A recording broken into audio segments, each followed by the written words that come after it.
Let's get into our discussion now. Technology has improved our way of life, but with more technological innovations springing up each day, criminally minded individuals are reinventing ways of advancing their dubious stock in trade. Globally, internet crime schemes steal millions of dollars each year from victims. Cyber fraud is the most common and threatening form of fraud which takes place internationally. Now, because we now store more personal and financial information on the internet than ever, people are now more susceptible to the antics of criminals, and this is contributing to the increase in cyber fraud. So joining me here in the studio is a US-based cybersecurity expert and consultant, Bolaji Moyo. Bolaji, good morning. Good morning to you. And Happy New Year. Thank you. Great. Happy New Year to you too. Now, the Internet of Things have come to stay, and it is one of the most obvious things in our lives these days. If you talk about banking activities, if you talk about the internet, the phone, and computer, and so on, almost the whole of our lives now are being, we rely on computer for so many things.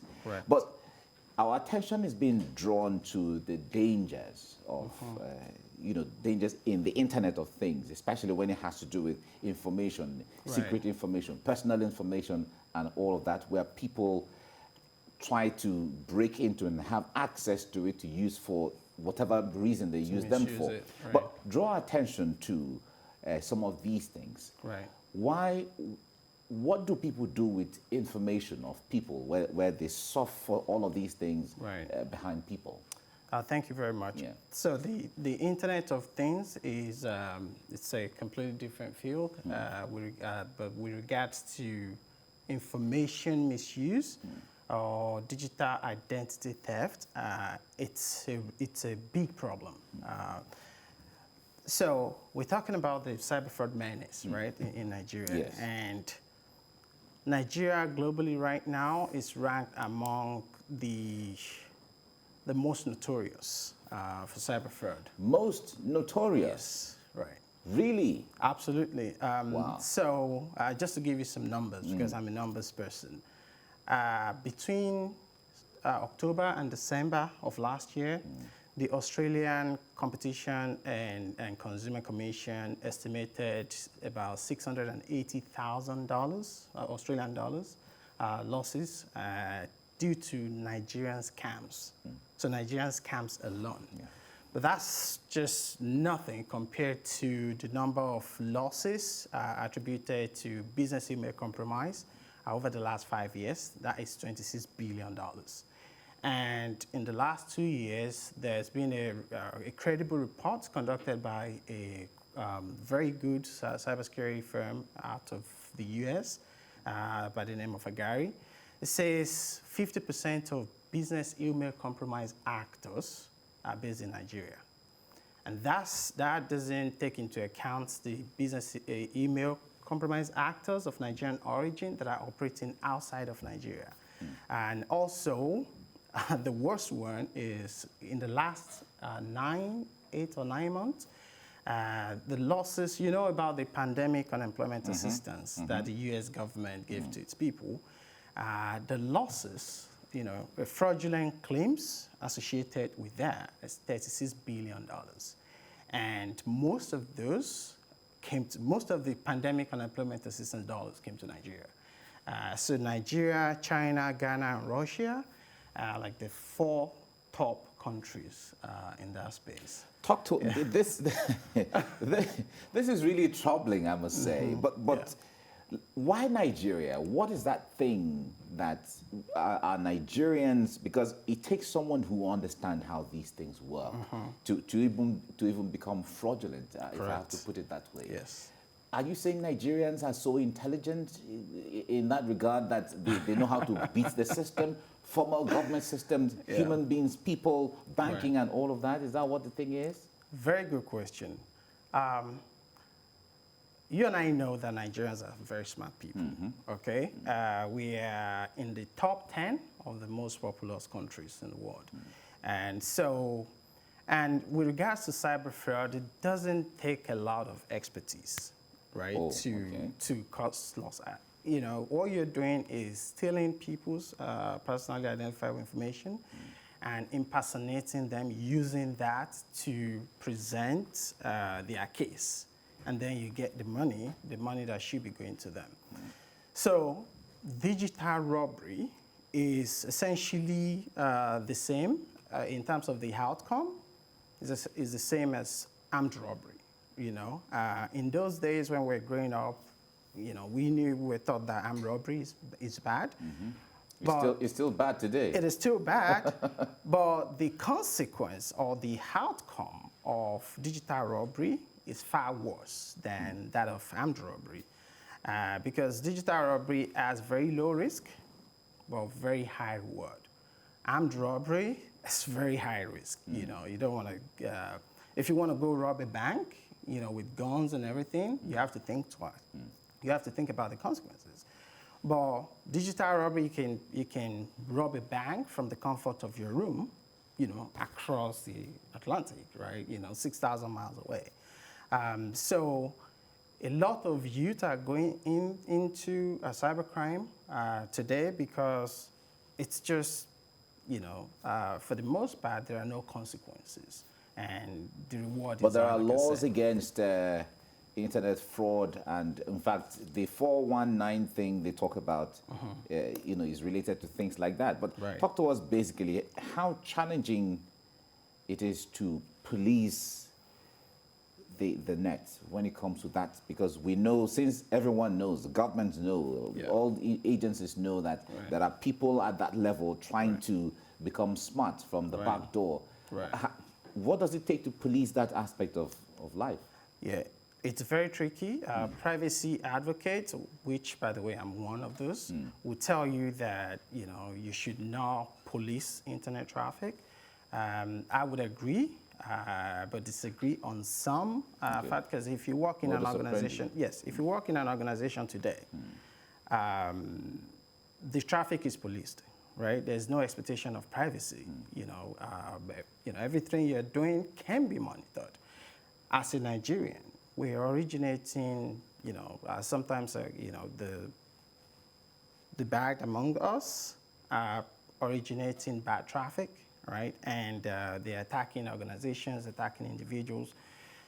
That sort of traffic, we need to clean up our cyberspace, basically. A lot of Nigerians, there are ways to bypass controls, and I'm trying not to get too technical here, Okay. but there are ways to bypass, to disguise your traffic as originating from any country in the world. So there are, I don't know, you might have experienced it if you, in the past, you try to go to a particular website in the US and it gets blocked. And some people, there's a way around that. You use a VPN, you disguise the traffic as originating from a particular city in the US, and you go through most of the time. Most of the guys perpetrating these activities use VPN, right? And if you're just trying to go to BBC or CNN, why use VPN, for example? You don't need to transmit sensitive data across the wire. There are legitimate use cases, for using the VPN, but most of the time it's the bad guys that leverage the VPN. So that's one technical way of policing the internet traffic. But there are other ways, because if we want to take a global approach now to cyber fraud, curbing cyber fraud, there are a lot of ways by which we can do that. So if we're talking, because the way it is now, from what you're saying, when you get to that realm of the internet, away from the physical me and you, Right. it looks like that space is so wide. You can be, you can connect from Russia to Australia. There's no distance. No. Right? No. Now, even if the Nigerian government wants to do whatever they can do about it, Right. if as well of reducing or cutting down on crime and all of that, but in that space, you can disguise and say you're from Estonia or you're from Correct. Hawaii, as the case may be. How challenging is it to trace some of these things and ensure that those who are perpetrating or doing these things wrongly can be apprehended? Very, is it so challenging? Very intelligent question. So I can tell you that most of these cyber fraudsters don't even care too much about covering their tracks, right? It's not even the sophisticated cyber criminals are the ones you just described there. You know, they try to cover their track, and you know, it's usually difficult to trace them. But you know, they still leave a digital trail, so the expert can still easily identify them. But for most of the Nigerians that are perpetrating this fraud, they don't even care about covering their tracks, right? You can go to the surface web, you know, surface web is the regular internet. You would find a lot of activities, you know, that show that people are not, they are up to no good. You go to social media, you know, they don't even care. Right? So it's easy to apprehend or trace those. Oh yes, ones. if we're deliberate and strategic, it is very easy. But I am not so much an advocate of, you know, going after these cyber fraudsters like the EFCC does. And don't get me wrong, the EFCC does a lot of good things, but that is not going to get us results. Okay, so what should get us results? The federal government, I mean, you know, Nigerian government has to be strategic and deliberate, like I mentioned. First of all, you need to empower the people. You know, we have a lot of graduates, you know, roaming the street. You need to create an alternative to cyber fraud. So very recently, the cybersecurity firm that I mentioned earlier interviewed a Nigerian undergraduate student, an engineering undergraduate student, obviously on condition of anonymity, and they actually paid him for this interview. And they asked him a few questions about it was basically around the pandemic unemployment assistance fraud. This guy has made $50,000 since this started, since May, June timeframe to December. He made $50,000, undergraduate engineering student, and he said, this is what 70% of my peers do, right? And it's become a competition of some sort. And think about it, if this individual graduates, is he gonna be looking for a job? $50,000 is about 24 million naira, right? That's a lot of money. Exactly, that's a lot of money. I mean, how many organizations will pay you 2 million naira a month? So, and the Nigerian government have to see things, you know, in this light, in this perspective, and start to think, how can we make cyber fraud less attractive and empower these individuals to use their talent and skills for the good of the country? Because today, the median age of Nigerians is 18.6 years. You know, we're in position 207th out of 227 countries. So it means that we can export talent in the future. We can export talents to aging economies like the UK, Germany, Japan, France, Canada, and so forth. So the Nigerian government has to think about maximizing this potential, right? Because we have a lot of, you know, very young and talented people. We're known we should be known all over the world for that, but, you know.